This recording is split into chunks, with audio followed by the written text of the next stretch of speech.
Let's go behind the mask. Welcome back to another special edition of the Behind the Mask podcast. Yes, I am your host, Takeo Spikes, joined alongside by my fabulous co-host, better known as your favorite plus size model, Tutan, Reyes in the building. What's happening, bro? You know, it's always good to catch up with you, man. How's everything going, bro? Everything good, man. Another day in paradise, baby. Already then, even though we're going through this pandemic and it's very slim in this football season, but since it's football season, it's imperative that we talk about college football. College football goes deeper. It runs deeper in the fabric of who we are as a nation. It runs deeper in the fabric as far as fans having certain loyalty. And now when we look at what's going on, you see so many things, whether or not if it's sponsors. You look at the Big Ten and the Pac-12. They've postponed their season because of COVID-19, the implications, and understanding or the lack of understanding, how can we keep our student athletes healthy? But on the other hand, when you look at the Big 12, you also look at the ACC and the SEC. These guys saying, hey, business is booming as usual, and we are going to continue with the process until we are told otherwise. You have a son. Your son just finished from Ole Miss. Now he's transferred over to another school. So from the perspective of, all right, the waters are very murky, but as a parent, you don't necessarily care when it comes to the dollars, as far as the advertisements, as far as the sponsors. You speaking on behalf of the parents, what's your take on it? Yeah, as a parent, the crazy thing is that you want what's best for your student, right? You want them to be safe. When you send them off to school, you want to make sure that they're safe. But you have some schools, like you said, the SEC schools, you know, some of the Big Ten schools like the Ohio States, they have the budgets to make sure that the protocols, the social distancing, the protocols for COVID-19 are in place so the student athletes are more safe. But when you have these smaller schools and smaller divisions, et cetera, they don't have those same economics. They don't have the same things that you can put in place for the students, athletes to be safe. So as a parent, you don't even want to send your kid to college knowing that that's a chance, or a higher chance of them actually catching COVID-19 or getting sick. You know what I mean? And then as a parent, how are you going to go out there and actually sign a waiver or let your student sign a waiver to just in case they do get sick? That's kind of weird to me. And I think those are some of the weird implications of what's going on in college football right now. You can see why there's a chance that this season won't even be played. Now, you're talking about the Pac-12 and the Big Ten, two of the top five or the Power Five conferences. How you going to even have a national championship if BCS championship if two of the Power Five conferences aren't even having full sports right now?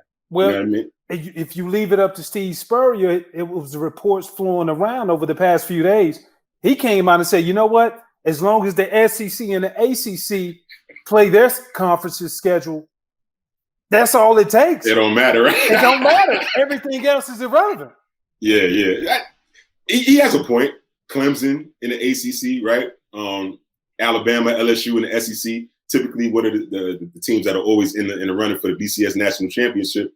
He has a good point, man. But realistically, how's that even going to make sense? How's it going to be, equal across the board in terms of who has an opportunity to get to the national championship when it gets down to week 10 and you have the teams with the best records out there playing? It's really weird. I don't see how a college football season is going to take place this year. Like you said, Ty's going to Campbellsville University. They pushed their fall sports back to the spring as well.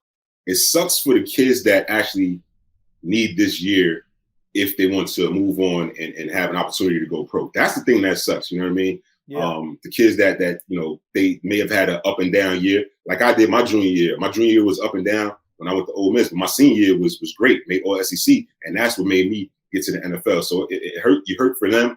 You hurt for these small college towns that are really dependent on college football throughout the fall. That's a large part of their budget and their revenue that generates for those towns and those businesses. So it sucks for them.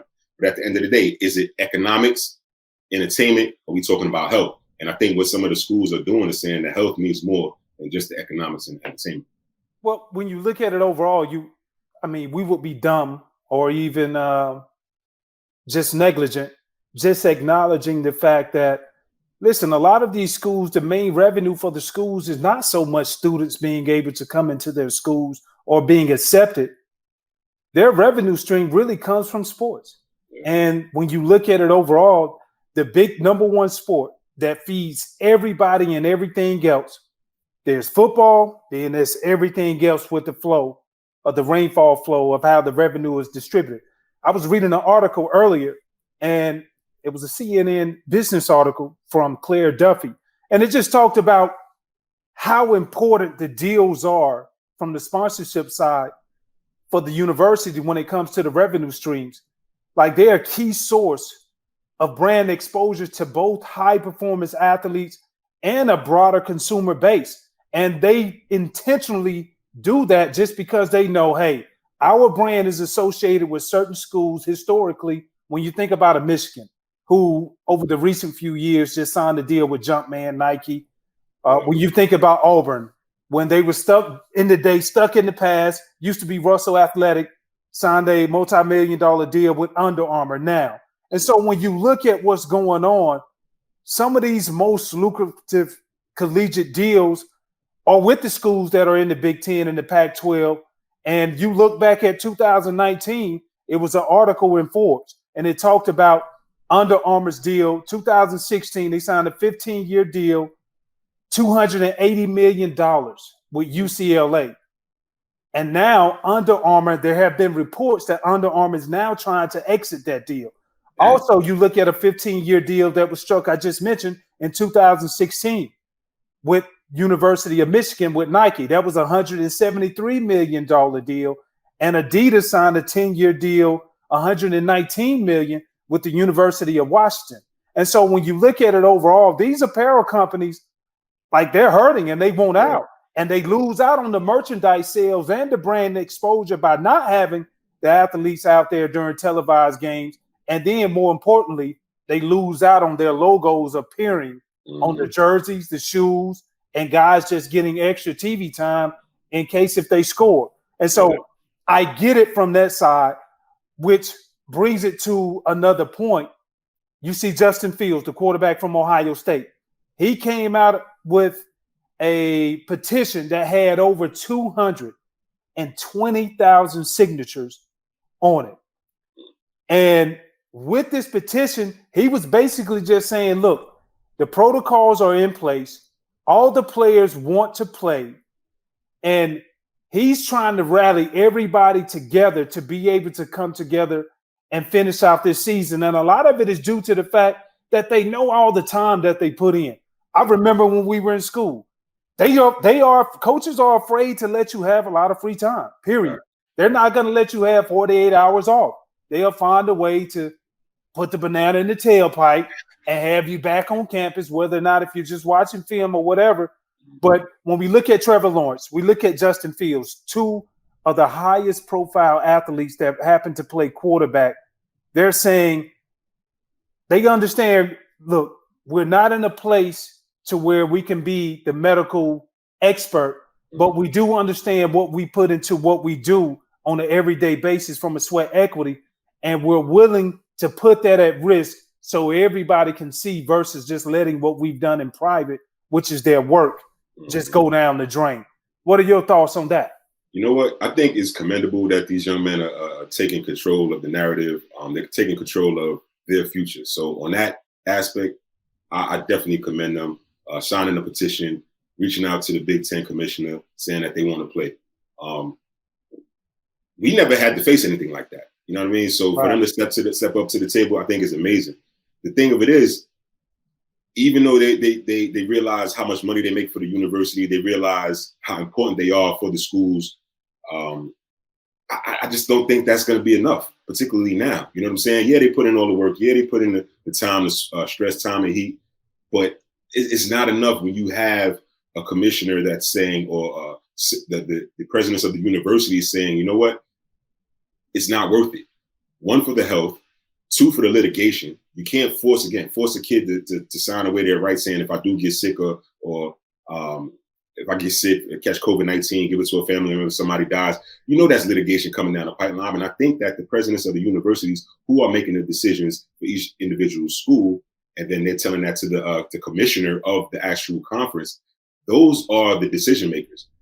They're not going to let it happen, bro. I just really don't see it. And again, if you don't have a Big Ten plan, you don't have a Pac-12 plan, how are you going to have an ACC, an SEC, and a Big 12 plan? Are those three teams going to compete for a national championship? The kids, again, commend them for what they're doing. I just don't think that is going to be enough, particularly at this juncture. Like, college football is supposed to start in like a couple weeks. You know what I'm saying? If they don't know right now and they're scrapping the season, there's no way you're going to have enough teams to actually put forth a good season and say, okay, I'm the national championship, unless you're going to have asterisk next to it. Again, it does suck. You're going to wonder what it's going to look like in the spring. Are they going to play in the spring? Guys that you think will get drafted to get a shot at the NFL. It's like a trickle-down effect. It's happening in the NBA. You see the NBA push their season back too. You know what I mean? It's just implications across the board. But I do commend the kids. I just don't think it's enough to get it done, though.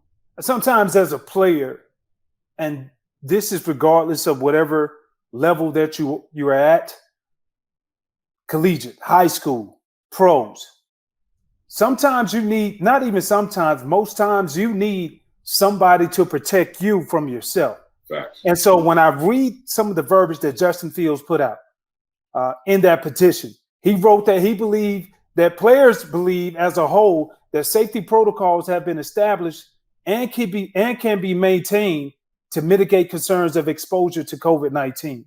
Mm. He also goes on to say that he believes players should be able to make the decisions about what is best for their health and their future.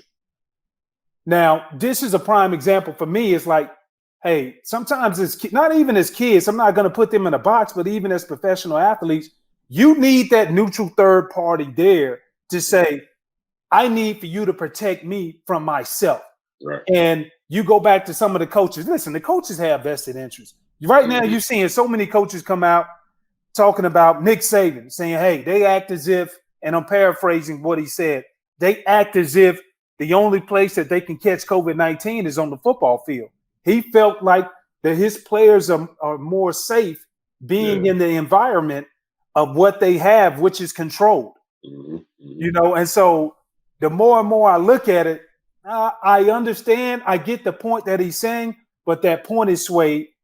He wants what he wants, and rightfully so. I understand why he does that, but I don't agree with that too. I think it's really wrong, bro. Yeah. I like what the kids are saying, what they want to do, student athletes. But like I said, you got to protect them from themselves. And you can't tell me that for the next 4 months, they're going to be out there playing. There's not going to be a frat party. There's not going to be a sorority party. You're not going to sneak no girls into your crib. You're not going to go to a bar and get something to drink. You can't tell me over the next 4 months you're going to do this and somebody's not going to catch COVID-19. We saw what happened just this past spring with everybody getting sick and so many people dying. You know what I mean? And the fall is when this thing ramps back up. We did episodes about this.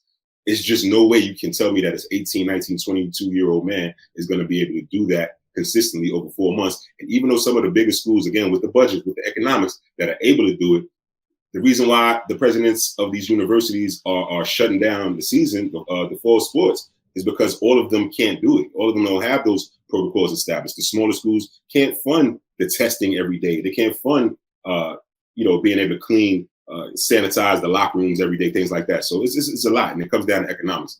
They're not doing it in the college. They're not doing it in the league. You know what I'm saying? Guys don't get out and do their thing. When they come to chasing, they're going to do whatever they can to chase that tail. I'm telling you.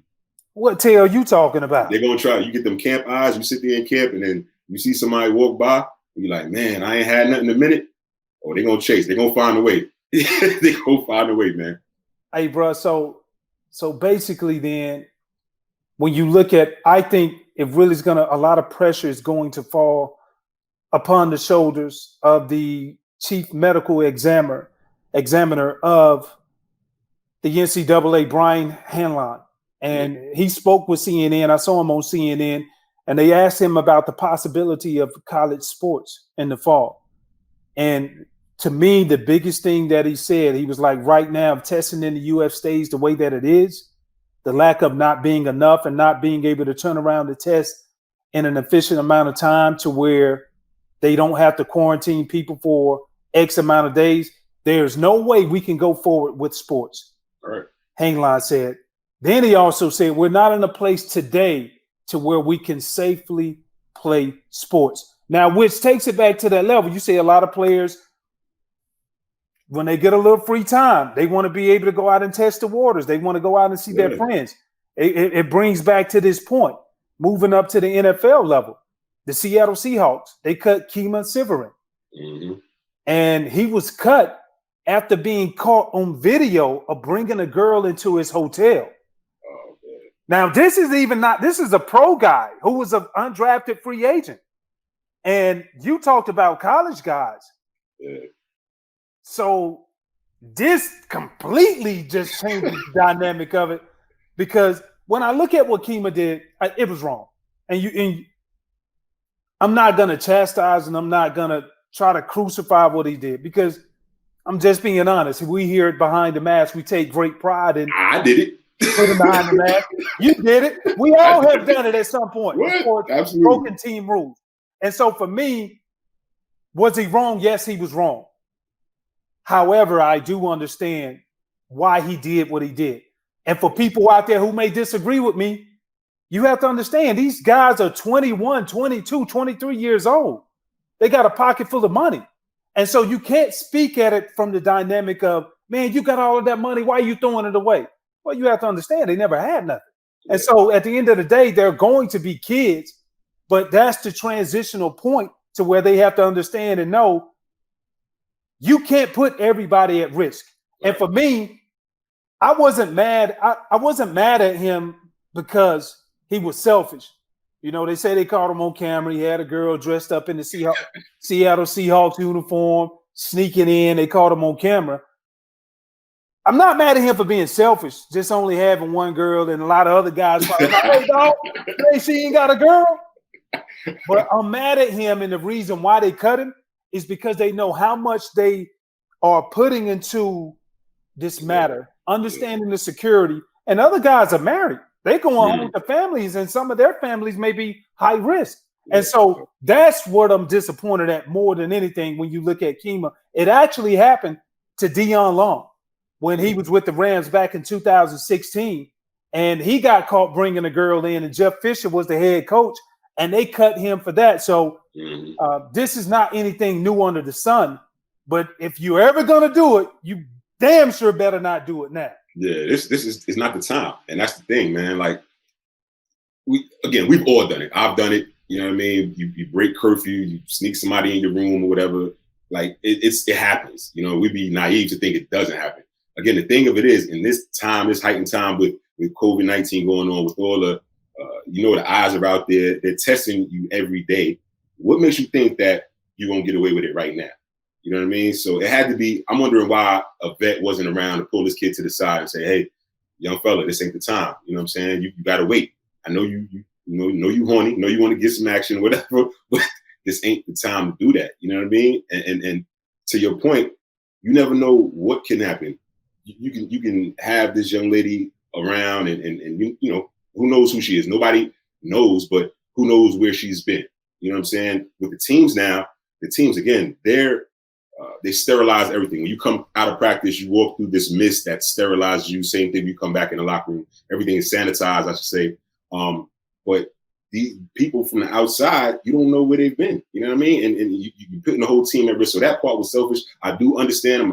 I'm not gonna fault them either. Again, because I'll be lying through my teeth, calling the kettle black. So I did it too. But this is not the time to do it. You just gotta wait. It's a couple of weeks. You know what I'm saying? You ain't no preseason games, so you're gonna have time to go home. So you just gotta have to wait, man. Yeah, you definitely gotta wait. And man, don't mess up the bag, bro. Yeah. Like, that's what we aspire to be, the player, but we have an opportunity to change the narrative from generations after us. Yeah. And so we have to keep that in mind as a big picture. And that's one thing, and that's the main thing. As an undrafted free agent, you have no room for error. You're fighting an uphill battle the whole way. As a rookie undrafted free agent, why are you gonna mess that up? Now, what's on your, before you even, again, no preseason games, before you even get on the field, what's attached to your name is that you can't trust him. So if he does get an opportunity, he has an even higher battle to fight going uphill battle to fight. So yeah, you can't do that, man. Well, good thing that management is going to do what they do. Right. And obviously you saw they released him, which is unfortunate for him. Hopefully he'll get another chance and he'll learn from his mistakes. But now that we're talking about management, let's move over to the Washington football team, formerly known as the Redskins, not Prince. Formerly. But Jason Wright, the Washington football team hired Jason Wright as their team president, making him the first black team president in the NFL history and only the fourth player to ascend to that role. Two, we've been screaming diversity a lot on this show. We had Rod Graves. He was on this show, executive director of the Fritz Pollard Alliance. When we see these opportunities and the opportunity has now been fulfilled, Jason Wright is coming on board now to fix everything that's wrong from the business side of it. He has an extensive background. He used to play as a player, went on into the business world to different business schools, recently worked with McKinsey & Company as a consultant. Now, when you look at it, he is brought on to be able to change that perspective. What's your thoughts on the new hire? I think it's dope, man. He's got an opportunity. He has to run with it. And the best part about it is his position has nothing to do with football operations. He's not going to be hiring coaches. It's not like he's going to be a general manager or anything like that. He's not going to be evaluating talent on the field. He's handling business operations. So that is so commendable that a former athlete is actually looked at for his mind as opposed to his physical attributes and what he could do. So I think that's so amazing. He has a lot to do cleaning up with the Washington football team because they in a mess right now. You know what I mean? They just changed the name. Allegations came out about sexual misconduct with some employees. So he does have a lot to do in terms of cleaning everything up. But I think it's a step in the right direction. They hired Ron Rivera, another minority. You know what I'm saying? And now they got Jason Wright. So I think what Dan Snyder is doing is putting he's turning the page a little bit of what this organization is going to be. Great hire for the Redskins. I just want Wright to do the best he could possibly do because this actually opens doors because he's a young guy too. I think he may be a little bit older than us. So I'm not sure. He's not even 40 yet. He's not even 40 yet. So this is amazing, man. This is like unheard of in the league. So salute to the Washington football team and Dan Snyder for actually giving the most qualified person a shot. Not because he was a minority. He's the most qualified for that position. He earned it. Salute. Yeah, and this is the thing for me is that you spoke of Ron Rivera. Ron Rivera is going to be running the football operations on that side. Mm-hmm. Now, however, I do know Jason was brought in to handle the business side, but I still feel like he has so much more to implement on that football side as well. Mm-hmm. You know, coming in as a former player, playing several years, being inside of the locker rooms, understanding the temperature, understanding the move the players of what they need versus what they want. Mm-hmm. I just think he has a big perspective of it overall. And I love the aspect you even talked about, just his background, him coming in as a consultant. You mentioned that. And coming back where he came from, I was impressed to see he focused on getting executive level managers to help in environmental matters. Also co-pilot McKinsey's anti-racism and inclusion strategy and help create the Black Economic Forum for those guys before he eventually departed and became part of the Washington football team franchise. So I think he has a lot to bring to the table. Yeah. I saw Clinton Portis. He put out a few posts earlier. He talked about, hey, excited to have him. One of the things that he also highlighted, this is not just as a typical hire. Meaning, hey, we're just going to hire somebody because it feels like it's the common thing to do to be able to get everybody off of their back. This guy is more than qualified. He's very qualified in every aspect of what they do. So I'm really looking forward to seeing what he implements and how he continues to change that culture, which he talked about. Wanted to change the culture with a new transformation, which is going to include a new name for that football team. Yeah, that's how it's supposed to be. You hire the most qualified person for the position. We only wish that all the teams in the NFL across the board would be able to do something like that. But again, salute to the Washington football team for being one of the more recent teams to do something like that. And we, like I said, we talked about it. Diversity is a huge factor in the NFL. The lack of diversity, I should say, is a huge factor in the NFL. They're addressing it on the league, on the NFL level as a league. But the individual teams have to also do that as well. We talked about it, like you said, with Rod Graves and Harry Carson. So for the Washington football team, they're doing just that. I just hope that this is a loud enough statement that other teams in the league actually do that as well. Hire the most qualified person. And if that's a black person of color, minority, then that's great. Oh, no doubt. And the thing before we put a bow on this, the thing that I appreciate is his perspective of understanding I can manage people, but I'm not going to overmanage them. I'm going to give you your assignment and allow you to be able to work. Somebody asked him the question, what are some of the things that you look forward to doing that when you were as a player, you saw it provided great value, but now as the president, you can implement some of the same things. His comment was, when I was a third down back, I wasn't worried about what the left tackle was doing. I trusted him to do his job, and I did my job. I want to set that norm for us on the business side as well, where we have people that are trusted to where we really believe in the folks we're working alongside of us, making sure that they have the tools to succeed, but then let them fly. So, Jason Wright, we will be looking out for you. We see you doing a lot of great things for the Washington football team. And best believe we will have our eyes on you. Absolutely. 2, without further ado, that brings this segment to a wrap, man. Yes, sir. Yes, sir. Hey, tell baby girl congratulations. Got to take your hat off. Takeo's daughter, Takeo Spikes, new enrollee at Auburn University. Salute, brother. Right on, bro. I appreciate that. It's like when I was dropping off, bro, I can't lie. You cried? I didn't cry, but I was getting full though. I was like, damn, she's only an hour and a half away from the crib.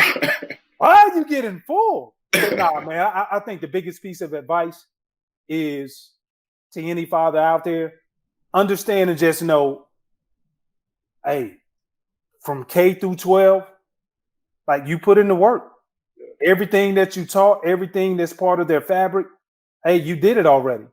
And so for me, that was the biggest thing that relieved me overall. And so now I look forward to seeing her grow, man. So I appreciate that. Thank you, Chip. Much love, man.